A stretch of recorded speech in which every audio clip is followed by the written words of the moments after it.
Thank you, and welcome to coming to the legal rights of pregnant people, trends and alternatives in criminalization. We're going to wait for a minute for some folks to join us, and then we'll get started.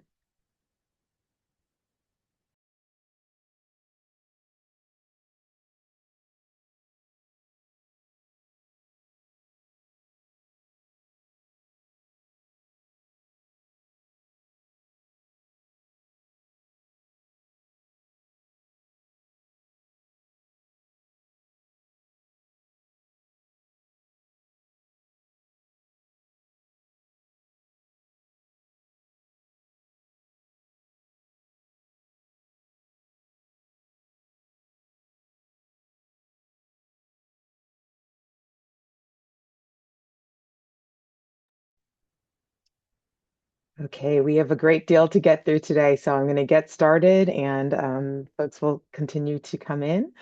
Hello, and welcome to Legal Rights of Pregnant People, Trends and Alternatives to Criminalization. Today's program is sponsored by the ABA Criminal Justice Section, the ABA Coalition on Racial and Ethnic Justice, and the ABA Civil Rights and Social Justice Section. And before we start, just a few pieces of important housekeeping. First, this is not a CLE accredited program. Let me repeat that. This is not a CLE accredited program. If you're here, it's just because you want to be here and we welcome you. Second, you may submit questions at any time during the program using the Q&A function that's at the bottom of your screen. And finally, this program is being recorded. So thank you again for joining us. I'm going to just start out with a little bit of an introduction about pregnancy criminalization, what it is, why it's a problem, and then we're going to get into our discussion with our phenomenal panelists. So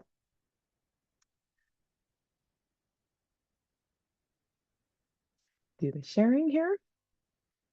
And thank you again for joining us.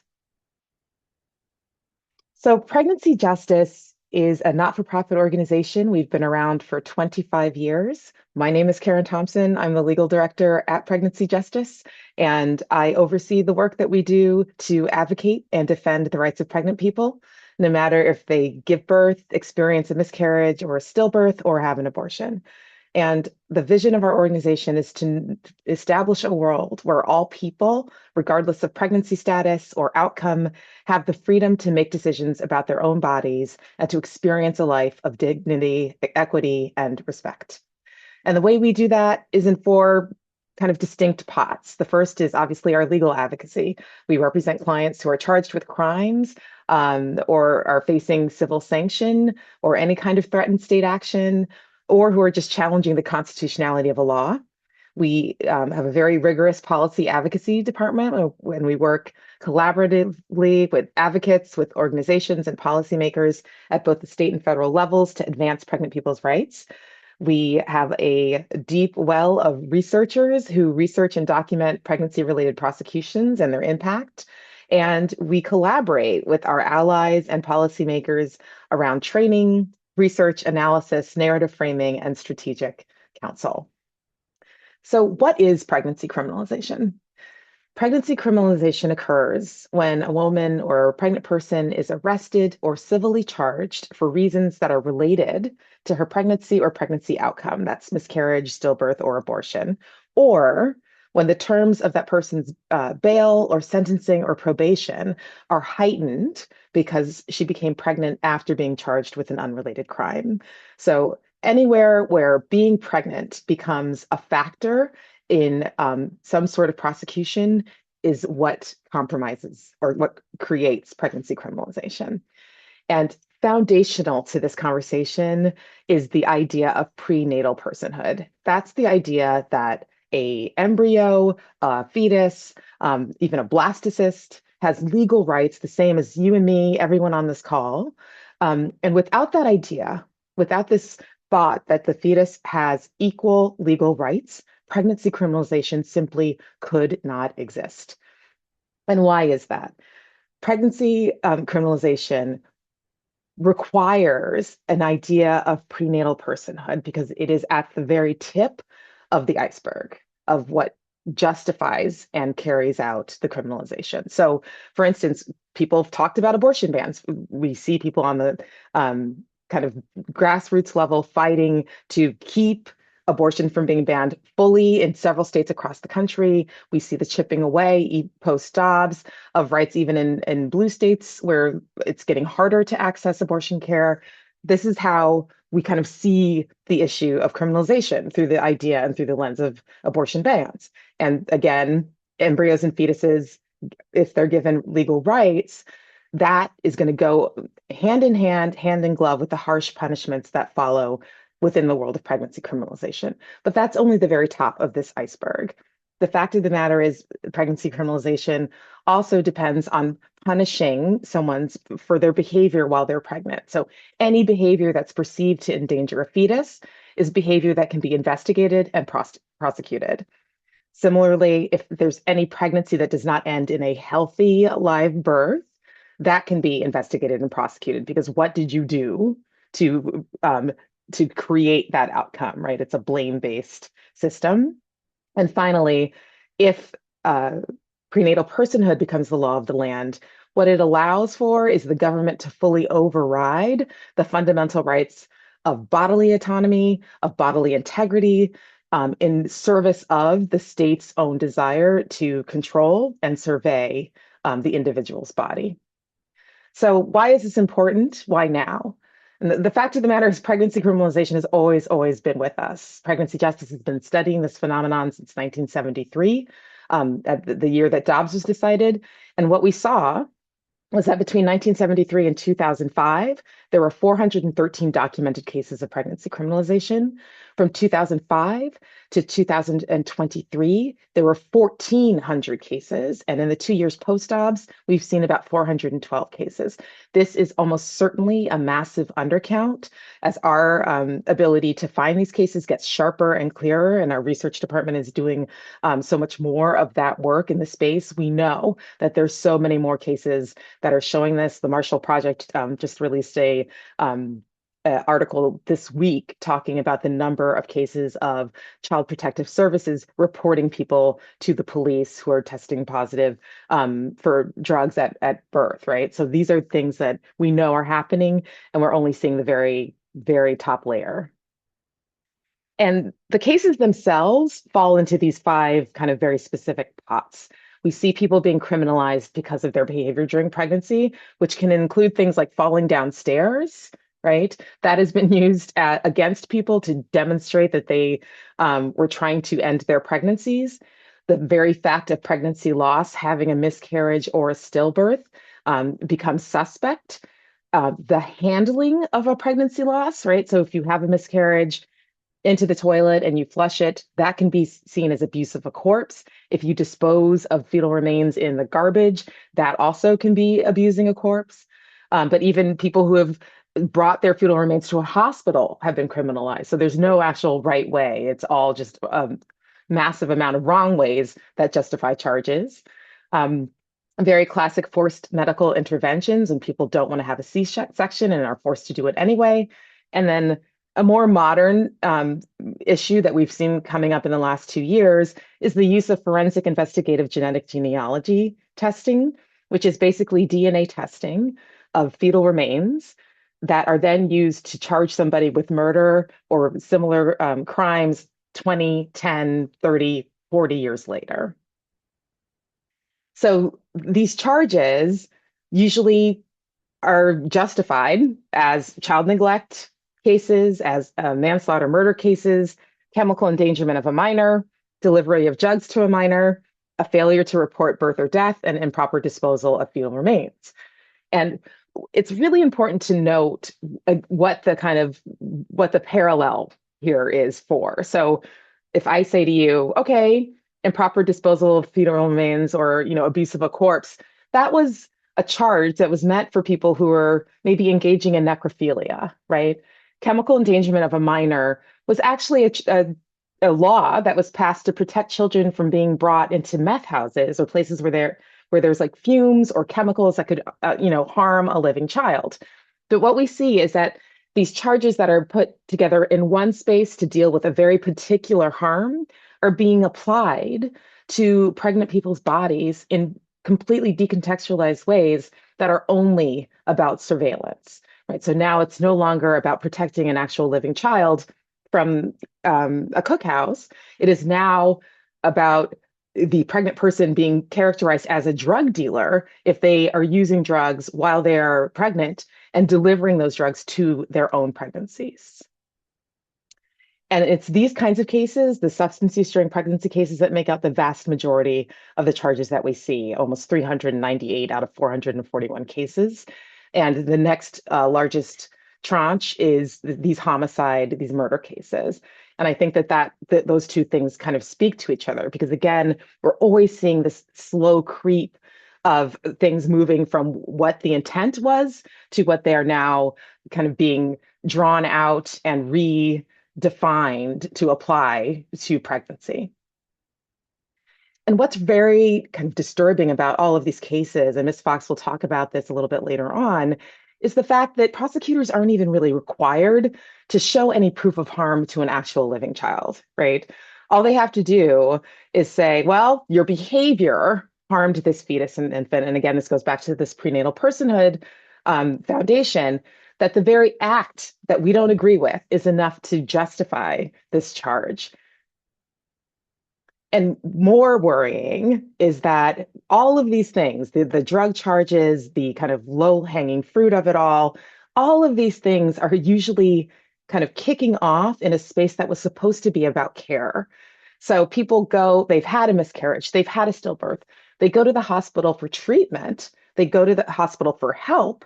And what actually starts happening is that the medical professional, the nurse, whoever is interacting with this person will then call the police to say, hey, this person tested positive for drugs, right? And we're seeing that happening in half of the cases, at least. And again, these are the ones that we know about. There might be much, much more. So if it's not just people not getting the care they need in the hospital might also just be involving family policing systems in the hospital when people are, again, supposed to be pursuing medical care.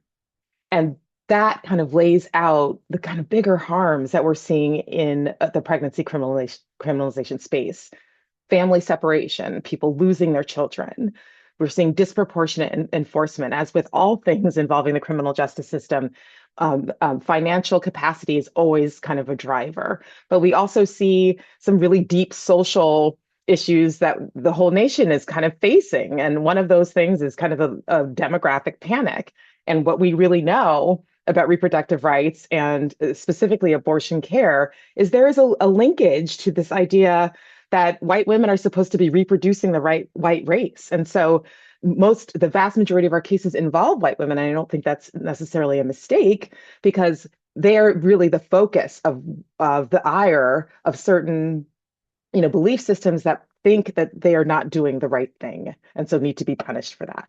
So that's a real factor here. But as with all things criminal justice, so much of it starts with testing it out on the bodies of Black and Brown women in other situations. And as you heard Dana say at the top, or as you'll hear my colleague Dana Sussman say in a reel I'll show you in a few minutes, all of these things were tested out in the 90s during the war on drugs on the bodies of Black and Brown women, right? So we're also seeing poor healthcare outcomes because who wants to go to the hospital if you think you're going to get turned over to the police? We see incarceration, and most importantly, the stigma, the kind of mental burden that is placed on folks who are being told you're not being a mother correctly, you're not being a pregnant person correctly, you lost your child, you are a bad person, and you must go to jail. All of these things create a very toxic stew. And at the end of the day, criminalizing pregnancy is bad for public health. The American College of Obstetricians and Gynecologists have been very clear about this. Threatening patients with criminal punishment erodes trust in the medical system, and then it creates a bad feedback loop. If you don't think you're going to get help from doctors and medical professionals, you're not going to go get care. If you don't get prenatal care, you're likely going to have not great outcomes for that pregnancy. And since the vast majority of people in the United States live in a maternal health care desert, we're talking about compounding harms, aggregating dangers. And the sad thing is what we know is this is happening all over the country. We're seeing bills that are being introduced to treat abortion as a homicide. And in so many of those states, homicide is a death penalty eligible offense. We are seeing people being arrested for having miscarriages, as I mentioned earlier. Um, People being, just basically pathologized for their own physical health. And the most extreme polls are women like Adriana Smith, who were actually brain dead, but their bodies were being kept alive to basically be an incubator for her fetus. And that is kind of the most extreme ways that fetal personhood can be expressed. But all of these things are of one, and they are justifying the spread of pregnancy criminalization across the country. So with that, I'd like to show you this reel to kind of introduce the phenomenal people that we'll be talking with today, and to talk about the issues that I've already kind of landscaped for you, and so that you have a sense of how this is all working within their fields as well. In Illinois, we had a statute that says, we can take a child into care if they were born positive with a substance, and we could terminate a parent's rights. The thing that keeps me up at night, and I'm 7 months out of the job, thinking about the decisions that were made 10, 15 years ago when I was on the line, are how many orphans, how many legal orphans we created. The majority of people who face charges in connection with their pregnancies are people who use drugs. And this has its roots in the war on drugs of the 70s and 80s, primarily targeting Black women for allegedly using crack cocaine during their pregnancies. Those were some of the first people charged with crimes in connection with their pregnancies, and they were often charged with child abuse or child neglect. Folks believe that people who use substances during pregnancy or while parenting are careless, right? They just don't care about their baby. They don't care about the pregnancy. They don't care about their health. Believe that they're weak, right? They can't make responsible choices for themselves. And most importantly, folks believe that those who use substances, their behavior needs to be controlled. We really want to do a number of things when we think about how we engage with clinicians around this issue. One, to really understand why doctors are reporting. Why are healthcare providers, social workers, nurses, why are they calling law enforcement on their patients in the first place? And there's a good amount of research that shows that healthcare providers are doing it for the most part because they think it's helpful. And then there's also this idea in the way that patriarchy has always shown up in medical care, this idea of saving the baby, saving the pregnant person, saving the parent, right? These are all things that are going to be helpful. And what we know simply is that that's just not true. As a prosecutor, when you get these cases, you're told this is what we have. This is the statute. The doctors have told us that this has happened. And this is one of the very easy cases to prosecute on the line. It's very easy. All you need to prove this case is the test. So the question is not so much, how we do it. The question is, should we do it? And the thing that I always often went back to with my line assistance is this in the interest of safety, public safety, prosecuting this case, taking this child, doing this? Is this in the interest of greater public safety? And oftentimes we know in these instances, they are not. It is about trying to change behavior. And the issue is that that's not our role. We are doing harm in the interest of saying that we are doing help.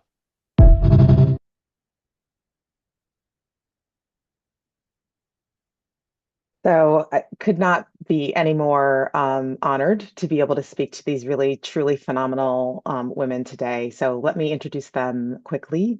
Attorney Kim Fox is a native Chicagoan who earned her BA and JD from Southern Illinois University in Carbondale, Illinois. Miss Fox began her law career in 1998 when she was hired as an assistant public guardian for the Cook County Public Guardian System.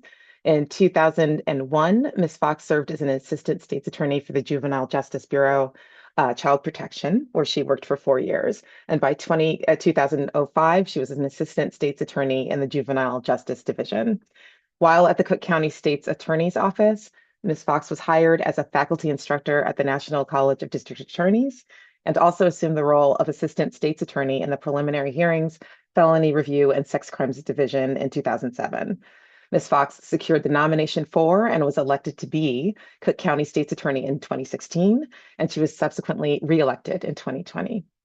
Ms. Fox served as the president of the board of directors of Planned Parenthood of Illinois from 2014 to 2015, and among many other accolades, was awarded the Chicago Appleseed Fund for Justice Commitment to Justice and the Gabrielle Giffords Rising Star Award from Emily's List in 2018. Dr. Jamila Parrott is a fellowship trained, board certified obstetrician and gynecologist with a comprehensive background in family planning and reproductive health. Dr. Parrott provides on the ground community based care, focusing primarily on the intersection of sexual health, reproductive rights, and social justice. Dr. Parrott is a fellow of the American Congress of Obstetricians and Gynecologists, a member of the Association of Reproductive Health Professionals and the Society of Family Planning, and she serves as vice chair on the ACOG Committee for the Health Care for Underserved Women and as a liaison to the ACOG Committee on Gynecological Practice. Dr. Parrott is a graduate of Howard University College of Medicine and completed her residency training in obstetrics and gynecology at Pennsylvania Hospital in Philadelphia. She completed a family planning fellowship at Johns Hopkins University in Baltimore, and during her fellowship training, Dr. Parrott received a master's degree in public health from Johns Hopkins Bloomberg School of Public Health. After completion of her fellowship, she returned to her hometown of Washington, D.C., and served as the medical director at Planned Parenthood of Metropolitan Washington, D.C.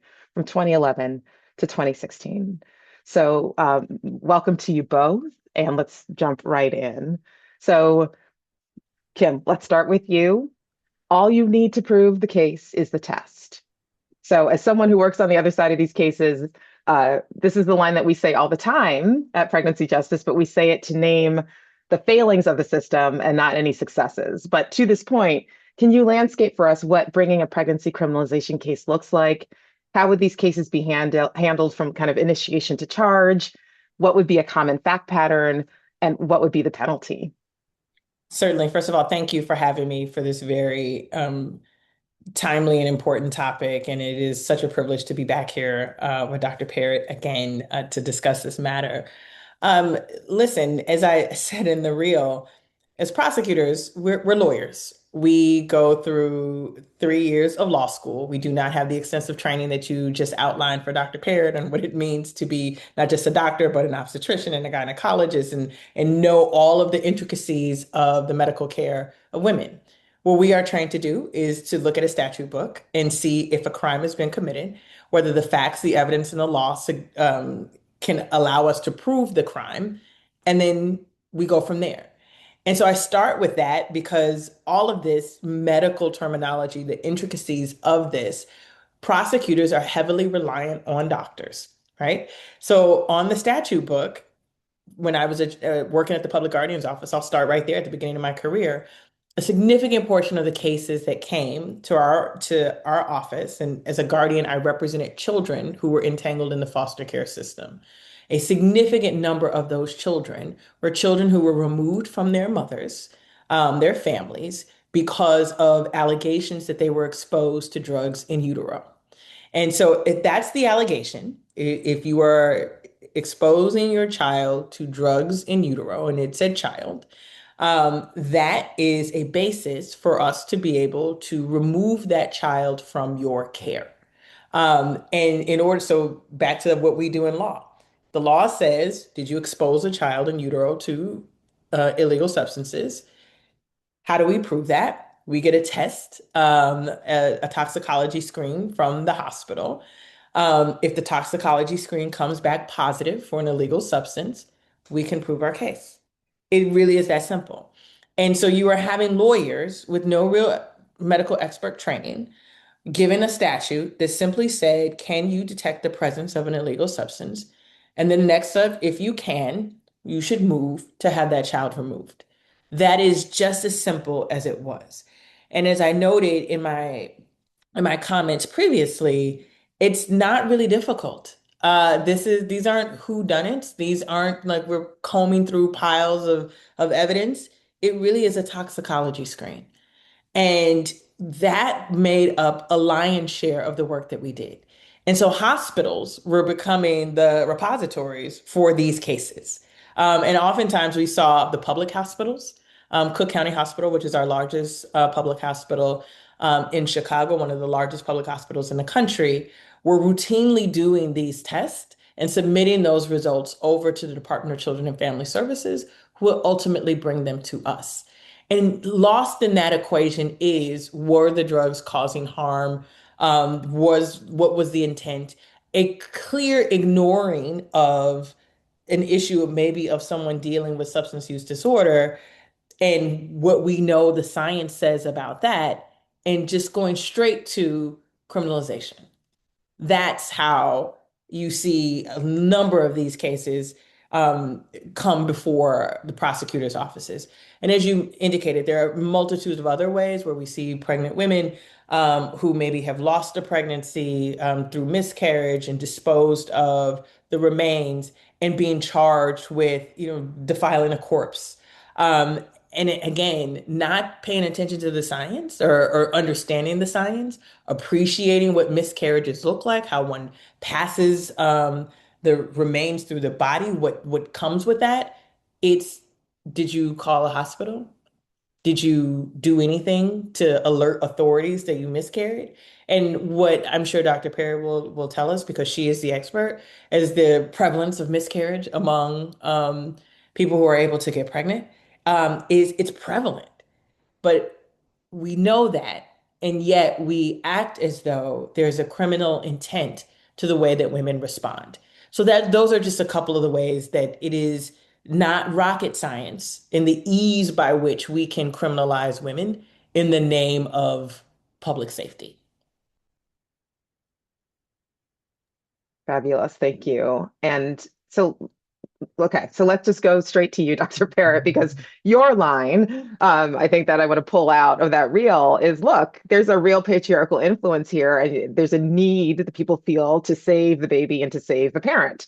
So if Ms. Fox's bottom line is, look, we only need the test to charge, it seems to me that your bottom line is interrupting that idea and establishing maybe a different idea of care as a physician that radically departs from that. So knowing that, let me also just ask you as the devil's advocate here. As a doctor, don't you want to just save the client or the patient? And what's so bad about reporting a pregnant person to law enforcement if they're using? Isn't that Yeah. the cleanest way to get them care? The easy answer to that is no. It actually is ineffective in getting people care. It is one of the least effective ways of getting people care. And I think really unpacking and challenging this idea of what we mean by care in the first place, I think is the place that I would start. And the work that I had to do to really interrogate the way I was showing up in clinical spaces. One of the things that I really deeply appreciated about Attorney Fox's remarks, especially, I appreciated so much of them, but especially the acknowledgement of the harm that she had done, because I engaged in a similar process when I became really radicalized in this work and thinking about, my deep desire from childhood to be a physician, and then to have to reconcile that with the fact that I know I have caused harm over the course of my career. And it demanded of me this interrogation of the idea around care and the questions around save whom from what? Right? That's really the question. Do we want to save the baby? Do we want to save the pregnant person? Save them from whom? Save them from what? Because what we really need to be acknowledging and recognizing is that the person that the baby needs to be saved from, that the pregnant person needs to be saved from, is me. I'm the one calling the police. I'm the one calling the social worker. I'm the one initiating the criminalization.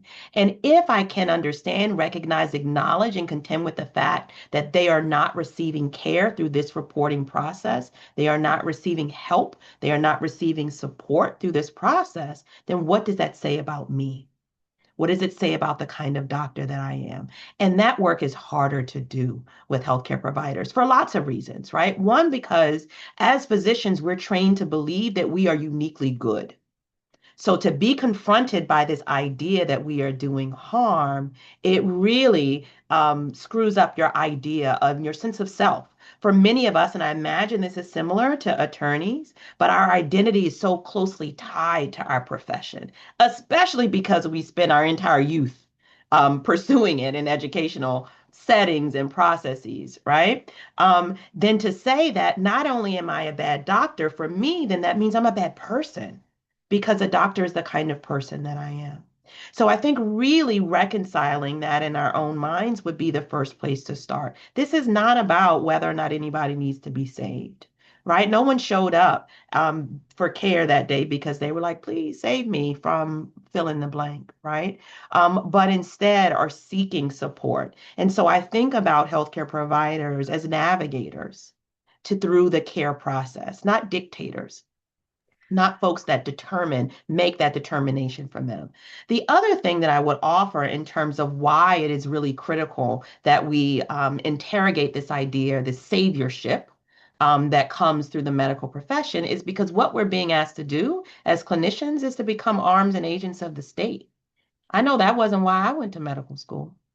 And so now we are there perpetrating harm. We're participating in these processes that we know cause harm. So, what does it look like for us as clinical providers of care, as folks that are helping support our communities to really move that back, right? And to think about that in a different way, to reimagine it. Okay, so let me push back because this is what we hear, and this is a real thing too. Hmm. Okay, fine, but let me tell you that, Jane has gone to her grandmother's house and stolen all her things to support her drug habit, and that's not okay. Yeah. Also, this baby was born with withdrawal symptoms, so that's not okay. So why are you legitimizing that You know behavior? what's not okay? People who are living in poverty, people who don't have food to eat, people who are unhoused. None of that is okay. I don't see the same commitment and enthusiasm from people to make sure that those with the capacity for pregnancy are housed. I don't see your commitment to making sure that they have food, but instead we're voting for individuals who are cutting SNAP benefits. Miss me with that hypocrisy. That's not, I'm not here for that in any way, shape, or form, right? And so, the other thing that I think, if we want to lean into the science and not just what is Dr. Parrott's feelings about all of this, I think that we can also really look at the medical evidence that shows that there is no clear through line in terms of harm to the fetus for substance use during pregnancy. There is a through line for the harm to the fetus and ultimately children, should they be born in families when folks are living in poverty, when they're living in unsafe conditions because of systemic and institutional racism and capitalism and inequality. Those things are very clear. I would also offer that it is worthwhile to unpack the difference between substance use and substance use disorder. All substance use during pregnancy or otherwise is not disordered, right? And what we say, you put up a quote earlier from the American College of Obstetricians and Gynecologists. The other thing that is included in that piece, I helped author that document for ACOG. One of the other things that we are really clear about in that piece is that drug tests are not a litmus test for parenting. Simply because you have a positive test does not in and of itself mean that should this child remain in your custody, that they will not be cared for or that they will be harmed. And so we really have to interrogate that. If this individual is actually does have substance use disorder, then we actually have supports around that. Those supports and treatments for substance use disorders are not found in carceral systems at all. They just simply aren't. And can I jump in for a moment? I Yes. I appreciate the interrogation because I want to get to, all right, let's take what you say at face value that the child is harmed. The Mhm. greater harms of removing a child from a parent, putting them in an institution. I think part of what frustrates me in the broader conversations about these patriarchal conversations is that we care in the moment of the incident that brought the case before us, but not in any way projecting out the harms that we were talking about that occurred. Right? We care that baby was born, exposed to substances in utero. We don't care what happens when they're 3 years That's old right. and bounced from foster home to foster home to foster home, or when they are now 15 years old and they've been made legal orphans. Like that, when we care and to whom we care about, feels less about the child and Mhm. more about controlling the parent, controlling the behaviors. And the other piece of it is, I was, admittedly so educated the last time we were together, Dr. Parrott, about the science that says that it is not necessarily because we were sold that bill of goods, that that exposure meant that there was an actual harm. Right. And the narrative of the quote unquote crack baby of the 90s that then led to us having policies years later criminalizing these children, right? The crack Right. babies who That's right. eventually become adolescents and young adults, and dismissing all of those things that she just talked about, the issues of hunger and poverty and structural and institutional racism, to explain the behavior of the child is, oh, it's because of crack, where there was Hmm. no science for that. And so I think a lot of these policies, and as prosecutors, again, we are at such a disadvantage in this because, again, we start with what does the law say? Can I prove it? And then we move along. The Yeah. question of should we do this? Should we engage in this? And the narrative that is, well, if you don't, you are condoning behaviors that we don't agree with. You are condoning the use of substances while pregnant, whether it is a disorder or not, right? We've learned, my mother smoked a pack of cools a day when I was growing up. I grew up in a house where like all you did was smell like cools in the house. And we know later, the effects of secondhand smoke and the impacts of that we learn we do better. But I cannot imagine being removed from my mother's care because Right. she smoked cools every day. Right. But that is what we are doing. As we evolve with science and learn all of these things that as prosecutors we weren't equipped with, to take a moment to interrogate, are we doing the thing that we said that we were going to do? Because if we truly cared about these children, if you will, then we would not have parents languishing without care for Mhm. themselves or for their children for years thereafter. That we have these health deserts, that we have all of these things that would be the proof in the pudding that we care about those things that you just talked about. That's Hmm. right. Is there a success though, Kim, that you can talk about around prosecution? Is there a way to do this reasonably? I mean, I too have become radicalized, having been in the system, having led the system. I don't know that there is a mechanism in where the dangling of incarceration or the Mhm. dangling of removing a child, it is reminiscent of a time in our history where we were doing this largely to Black families that doesn't motivate behavior. I mean, I think Mm-mm. the success is like, what are the things that people need? And again, not being saviors because it's fake. Say, I want to save you in this moment. Mhm. I just the window of the savior is like very narrow.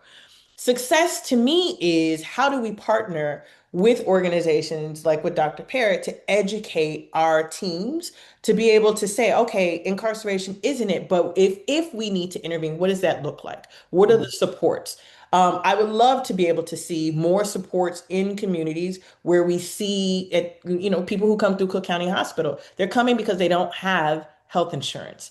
If you like ran a list of factors that we see these mothers coming in with, we have issues around educational attainment. We have issues around money, SNAP benefits. I would love to be able to say, what is the wraparound that is available, not forced, that we can allow for these families to engage with? Can I tell you the story of a child who was adopted by someone who, mother eventually died of a drug overdose and that child wasn't in the home and they're in a happy other home? Yes. Those stories are few and far between the stories of the entanglement in the child protection system, the graduation into the child delinquency system, to the graduation into the adult criminal court system, Right. into neighborhoods that have been impacted by this vicious cycle. So yes, I cannot say that there have not been moments where yes, an intervention where the courts have found merits of success, but those are do not outweigh the harm that I believe the current interventions have. Yeah. And I And I think think we, it's a, oh, oh, no, I please. think, one of the things that I would offer that we consider is whether or not it is even possible for care and carcerality to exist in the same framework. And the answer is no. There is no care in carceral systems. It is not possible. And when you're talking about reproductive health decision making, like pregnancy, like miscarriage, like seeking abortion, like contraception, they are wholly dependent on bodily agency and autonomy for them to have, for you to have positive reproductive health outcomes. So again, we go back to what Attorney Fox is talking about. If it is your desire to save the baby, to save the pregnant person, and universally across the board, evidence shows overwhelmingly that this is not working to do so, at what point do we acknowledge that and change lanes, right? Change directions and to think about this in a different way. I also just think it's complicated because, no one is going up to the Upper East Side and looking at the women who are washing down Percocets with white wine and being like, let's And get we in there. know, and the thing that's important about that is that we know the results of alcohol during pregnancy. That is not something that's debatable. Cocaine, heroin, methamphetamine, we don't have clear data around the actual harm to the fetus for folks that are using that. Alcohol, we absolutely do. But 100%. because of the demographic of people who are using alcohol during pregnancy, we are not screening and testing for alcohol use during pregnancy. I am not saying this to suggest that we should and that we should start then incarcerating people who use alcohol, but only to acknowledge that none of this happens without a racialized and an economic frame. Yep. The other thing that I think is worth really being honest about is the way that medicine and law have conspired to make this so. There is no way that the lawyers would have come up with this idea about prosecuting people for their pregnancy outcomes had it not been for scientists, for researchers, for physicians to come and say, hey, this is a thing, right? The reason why we were able to see this pouring of funding into communities to destroy them during the so-called war on drugs is because scientists said through false, faulty, erroneous, and racist research that this was a thing, that a crack baby was an entity, and that these children would ultimately become super predators and criminals, right? We were the scaffolding for this. And so it is certainly the responsibility of the legal community to do their part. It is also the responsibility of the medical community to undo the harms that we did to even make this possible. But you are not getting people funding research to prove that drugs do not have a harmful impact during pregnancy, right? That isn't the work that anyone is doing because it doesn't align with the dominant narrative that believes people should be punished for making decisions we disagree with. And that's ultimately what this is.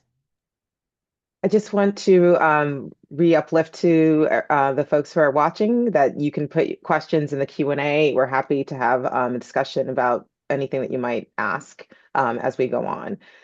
I also, let me have you both engaged in this question because I think there is a real problem between how the medical community speak to the legal communities and vice versa. And one of the ways that I think we really see this is in definitions of words. So, for instance, viability, right? Viability in the medical context means something completely different than what it means in the legal context. But somehow we have cases where we're talking about viability when it's really a medical question, but we're talking about it in this legal frame.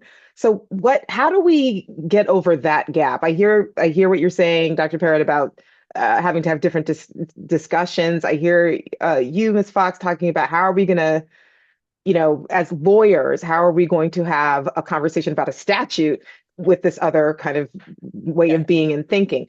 What is the way to get across that gap? Because I think a lot of people are falling into it. Let me say this, if I can jump in. Statutes are created by legislative bodies, right? Like they do not come down on tablets from, the Lord. Like these are political issues, right? There are people who make the rules based on what they believe, oh my gosh, I apologize, what they believe are facts. And they fashion those rules, they fashion those laws around a set of beliefs and values, which is why I appreciate Dr. Parrott just talking about, like, let's interrogate, like, why the laws exist in the first place. And that notion of this paternalism, this protectionism, this like who gets to have autonomy, those are the things that are being debated in state houses.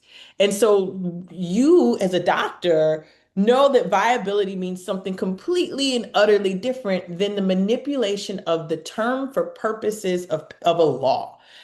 These are politicians who are using this term, who are, viable after 6 weeks, or using terms like heartbeat, the heartbeat bills, and what is actually a heartbeat. And if I don't know medicine.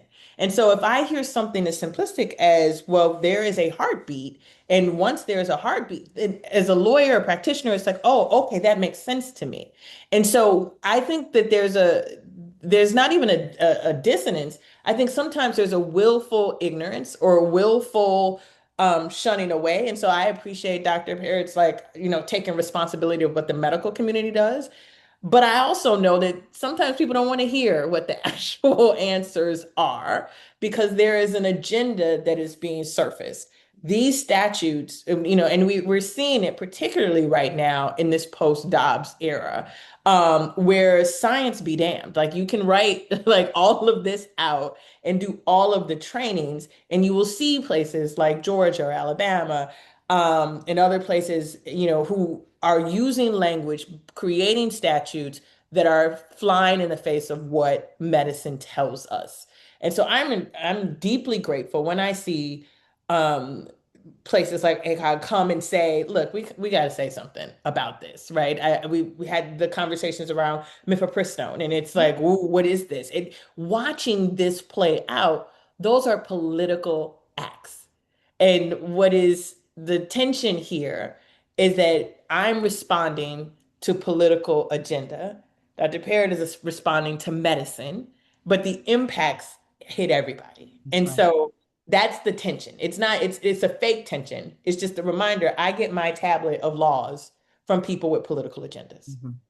And I would also say that, there is this idea that medicine is apolitical as well. And it just simply is not, right? The research from anything from the research that we do, the questions that we ask, the communities that we study, how we then use that research to manipulate policies, internal policies and hospital systems, external policies at the state house, all of that is politicized.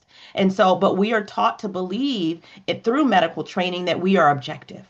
And we're uniquely objective, just to be clear, because everybody else is biased. But we're objective. We can look at something, our bias doesn't come into play. We're not seeing the person in the way that is right, shrouded or colored by all of the biases that we carry. And it creates a false sense of security around the way that we do research, the way we think about it, the way we talk about it, and the way that it is then manipulated and used to often harm, or to help in some communities, right? And so that political agenda is important in law, and we're seeing it play out more and more and more in medicine. And that is, it's not a new thing, right? The medical agenda has always been politicized. If we look at the history of the elimination, the attempted elimination of grand midwives in the South, that was a political agenda, and science and data was used to manipulate it to suggest that Black midwives in the South were unclean, uneducated,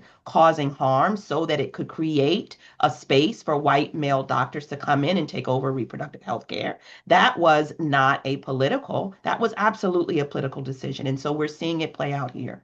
The other thing that I think is important to understand, and when I talk with legislators and when I talk with legal folks, I don't have any expectation that you know the medicine, right? But what I would love is for you to also know you don't know, because people are showing up as if they know.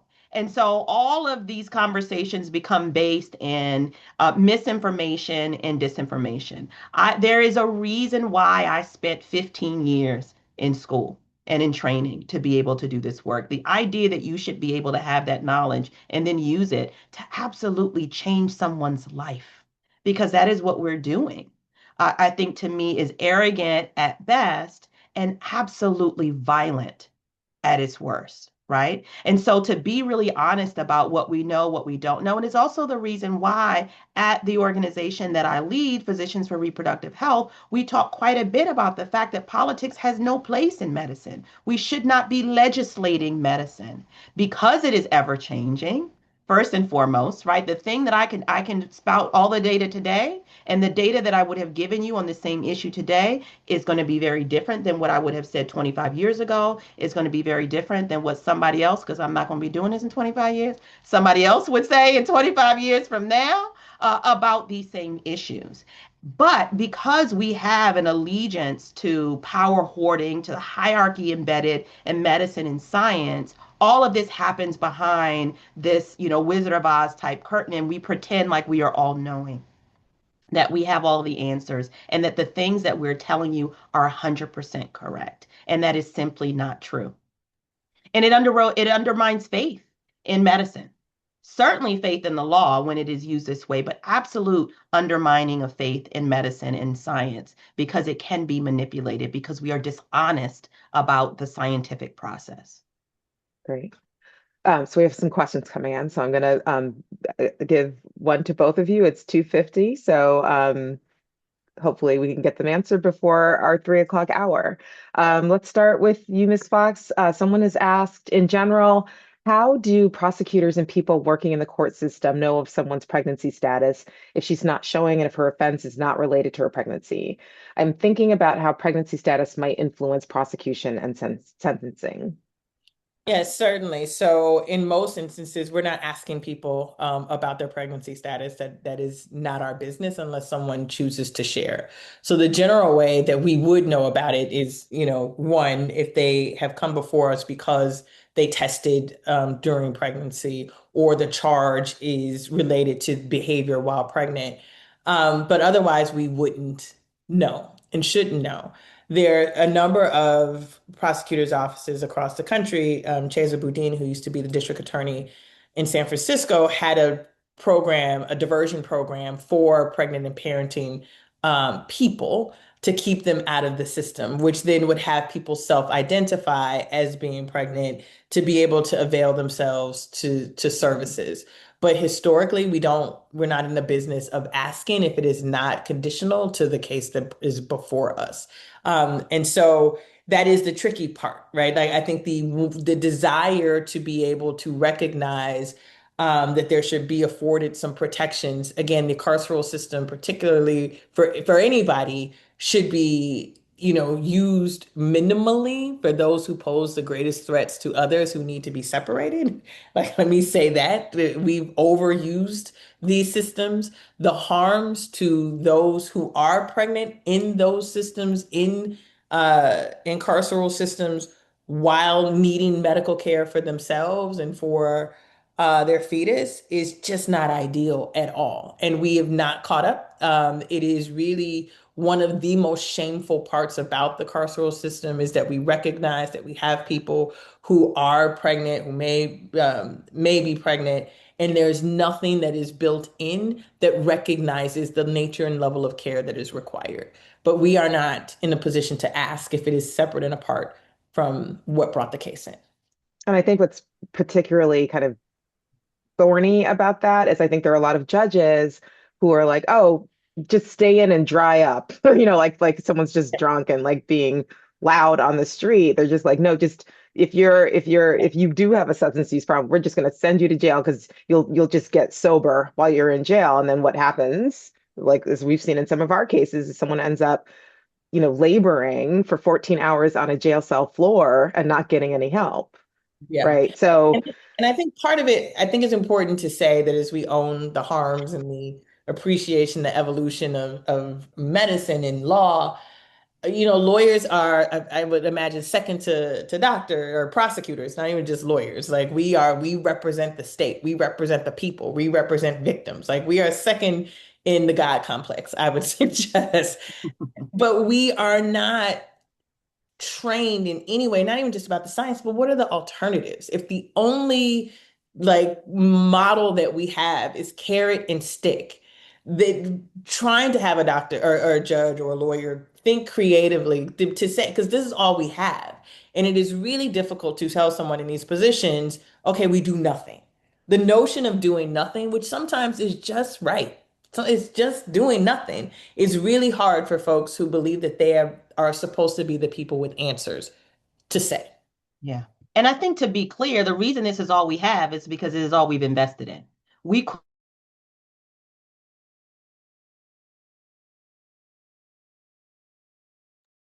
Uh-oh, I think you might have gotten is frozen, done. Dr. Oh, there you go. Oh, am I You're back? you're Okay, back. sorry. You're back. Just to say that the reason why it's all we have is because it's all we've invested in. We haven't believed that people deserved more than this, so we have not poured money, resources, time, energy into another way to consider it because what we are tied to is our belief in punishment and carcerality. So to that point, another question that's for you, Dr. Parrott, is in jurisdictions where perinatal drug testing occurs without explicit informed consent, how should nurses navigate the tension between institutional policy and ethical obligations to uphold autonomy and reproductive justice? Also, what types of research evidence are most persuasive in influencing legal reform, and how can researchers best contribute? Yeah. So one of the things that's really important to consider in the first part of that question is what is being asked or what I hear is how Mhm. do you disrupt this? How do you interrupt what is happening? In many, many places, there is not explicit written or verbal informed consent prior to screening and testing. Testing is one thing. The testing is often prompted by screening. And informed consent means not just saying, hey, we're going to send these tests, sign this paper, but instead, part of what we are sending is a drug test. Should this test come back positive, this is what will happen, right? If you do, and you have the option because informed consent also demands an opportunity to refuse, to decline, right? And so being able to be upfront and presenting that opportunity clearly, like you do not have to say yes to anything. And that to me is an important lesson about all of medicine, right? Wherever you're going, whatever you're doing, you get to say no when you go in because that is your right. And so that's the first thing. But in that moment, particularly for folks, depending on where you are in the hierarchy in medicine, and medicine has a deep allegiance to hierarchy, then the feeling of powerlessness often keeps people silent. And so they don't say anything. They don't whisper in the patient's ear, hey, part of this is a drug test. Did you know this? Right? And if it's not a whisper, being upfront. Also, refusing to send the test. There is no indication, right? We don't send liver function tests for people that are coming in for a broken toe. Why are we sending urine drug screening for someone who's coming in for something completely different that's not related, particularly because it will not change the course of care? And we only send these tests when we believe that they have the potential to impact the course of care or care decision making. And mostly that is not the case. One workaround that we're seeing more and more are these policies. So instead of addressing bias, instead of addressing racism, instead of addressing our commitment to carcerality in medical spaces, we're seeing hospitals implement policies of universal screening, right? So you can't accuse us of being racist and only screening Black people because we're going to screen everybody. And then that just widens the net. Now we have more people within the system, right? That is not a solution. And so I want to say that very clearly as well. So it means actually taking a risk in that moment. Sometimes that risk is asking the question, why are we sending this test? What is the reason for it? Sometimes that's enough to get people to reconsider why they're moving this way. Other times it requires something more forceful. And then I'm an organizer at my core. And before I'm anything else. And so a lot of this requires organizing. Somebody wrote that policy in that hospital. Who's sitting on that committee? Who's sitting on the policy committee in your hospital system? Get on that committee and rewrite that policy. And you can be at any point in terms of where your role is or any point in the hierarchy and but being able to have that impact to sit at that table and say, I believe that this is harmful for the following reasons. The second question about like what research, I'm a little jaded these days. I'm going to have to agree with Attorney Fox. The science and the research doesn't seem to matter much anymore. And that isn't to suggest we shouldn't continue to engage in it. But I think for folks who have a very specific agenda, and that agenda is to increase white births and decrease births of those that they feel are unfavorable, to punish and incarcerate people for simply being black and brown, then the research is not going to move them in any real way.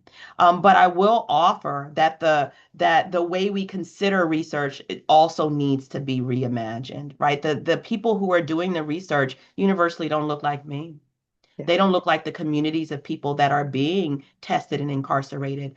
How would these questions be different? How would our research outcomes be different? How would our studies be different if, in fact, we had those who are from most impacted communities conducting the research and asking the questions in the first place? fantastic. Okay, so we were rounding out on three. I'm going to ask both of you in a power finish to Mhm. um this is my pie in the sky question, but you have the magic wand. What does a world with how do we get to a world without pregnancy criminalization? Pie in the sky is the recognition Ah, of one's autonomy and the not have the need to try to dictate what people do with their bodies and sit in this judgment of others. And secondly, I think provide real investment, as Dr. Parrott said, across the board in all of the indicators that lead to better outcomes. We just across the board. It's hard for me, pie in the sky, to make it narrow just about pregnancy when I look at what's happening to so right. many communities and the disinvestment and the judgment that we make about those communities and where we put our dollars to ensure that they're healthy, happy, and thriving. That's what I would want. Like pie in the sky for me is like, let's put our money where our mouth is. If we truly care about the babies, then create an environments across all communities where babies are given the opportunity to be healthy and thriving. And that's investments in school, healthcare, economy, mental health, public health, housing, you name it, that is not just narrowly defined by law and medicine. Put our money where we say our mouths are. Yeah, I agree, and I would add that what we're talking about is actually believing in the human rights framework, right? That everyone has a right to bodily autonomy, that these rights are universal, they're indivisible. Simply because you use drugs, whether you're pregnant or not, does not mean that you do not have these human rights. And so if we and human rights frameworks are not taught in medical school, they're not taught in medical education. So I would offer that medical education in and of itself and my pie in the sky is that there is no reform to be had, right? There is revolution only for medicine. And that's what that is my pie in the sky, that this system is done. It did not do what it was supposed to do. And so what does it look like to build something else from the ground up that actually centers all of us, that cares for all of us, in which we all deserve to be well, not just the wealthy, not just the privileged. As always, perfection in all things. I appreciate you. You both. I everything that you've said just points to the fact that we have an obligation as attorneys, as medical care providers, to create a world that is filled with interconnectedness and care so that everybody, all boats are lifted. So I appreciate both of your experience, your lived experience, and your professional work in bringing it to the conversation today. Thank you so much. Thank you. Thank And you so th much for having me. It was a pleasure to be with you again, Attorney Fox, and always an honor to work with Karen and the folks at Pregnancy Justice. Thank you so much for having me. Thank you. Feeling is Thanks. mutual. Please, let's do it in 6 months again, please. I won't take you up on that. I hear it up. You're gonna Yeah, regret it. We'll be on you forever with this. But thank you. thanks, everybody. Have a great day. Thanks, everyone.